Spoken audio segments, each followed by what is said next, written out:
This is Garrett Fry, the Shipyard Sequence Lead for 3D Digital Map Painting, and we are taking a look at shot 36. So let's go ahead and play that.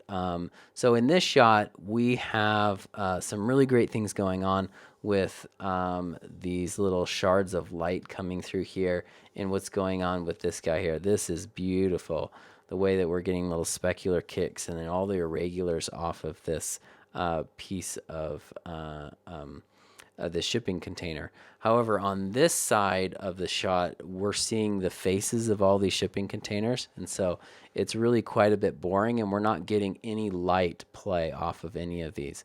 And so this part of the shipyard is the shipping containers are not put into like a grid pattern. They're not all side by side and lined up perfectly. This is the area where they can be at different angles. As you can see here, these are facing this way, these are facing this way, this is facing this way. So even in just this, we have 3 different directions that these shipping containers are done.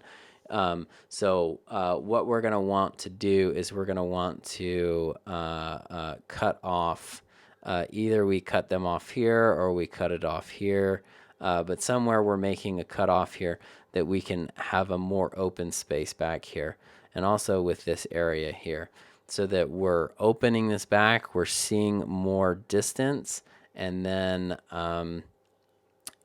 we are making it so that these shipping containers are placed in a way where they're getting more light on them. And so maybe it's not that, maybe it's getting rid of this here and then adding, because also these guys where they're just kind of flat on camera is a bit boring. So maybe it's just a couple extra shipping containers through here, and then this gets kept, which that's really great.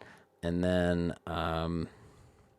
it's just this right here that gets replaced. So you'll have to play with that. You know what the note is, and you know what the aim is. It's just trying to get there is what you have to figure out.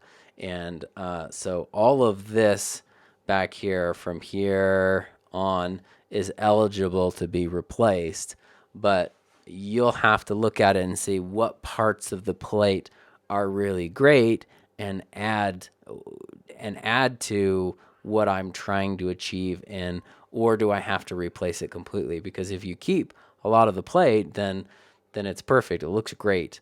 It's already integrated. You're just adding things into it, which is easier than completely replacing things. Or if you're fighting with it over and over again and it's just not coming out, then replacing it is going to be the answer. So you'll have to look at that shot. But like I said, the direction for this is that we get depth, and that these can be irregularly lined up, and they need to be lined up in a way that the light is catching them. So we get a lot more interesting light shapes on these shipping containers. Before you jump into these shots, it's a good idea to familiarize yourself with the resources you have available to you. Decide if you're going to use an environment TD, a matte painting, or a matte painting generalist approach. There are 3 sets of shipping container photos and a bunch of images for texturing. Also, make sure you take advantage of the high-resolution shipping container assets with 3 different level of detail models.